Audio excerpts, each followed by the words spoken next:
What's the story of Texas independence?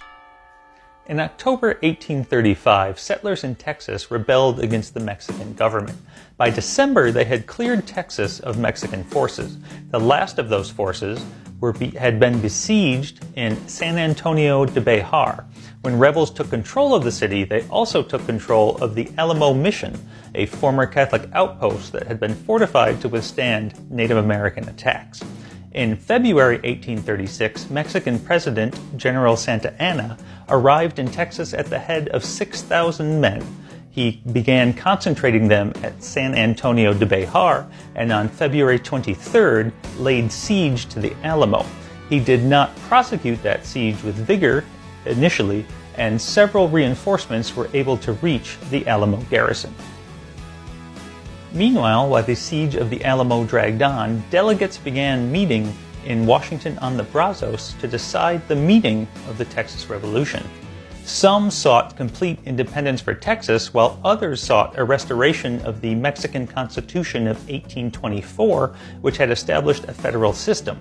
That constitution had been repealed by Santa Anna in 1835 in favor of a centralized government.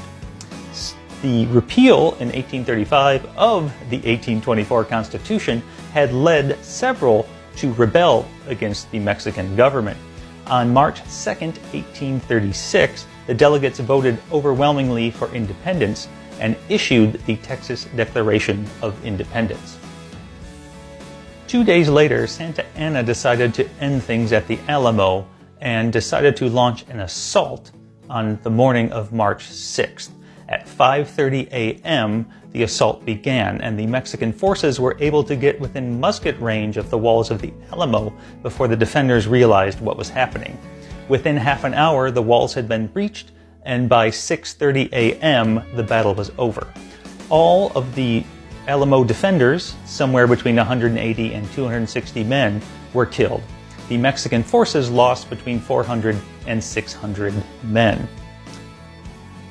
On April 21st, 1836, when the Texas forces surprised Santa Anna's army at the Battle of San Jacinto, the battle cry of "Remember the Alamo" rang out and spurred on the forces to victory and led to the capture of Santa Anna the next day. This made Texas independence a de facto reality, although Mexico would not renounce its claims to Texas until 1848.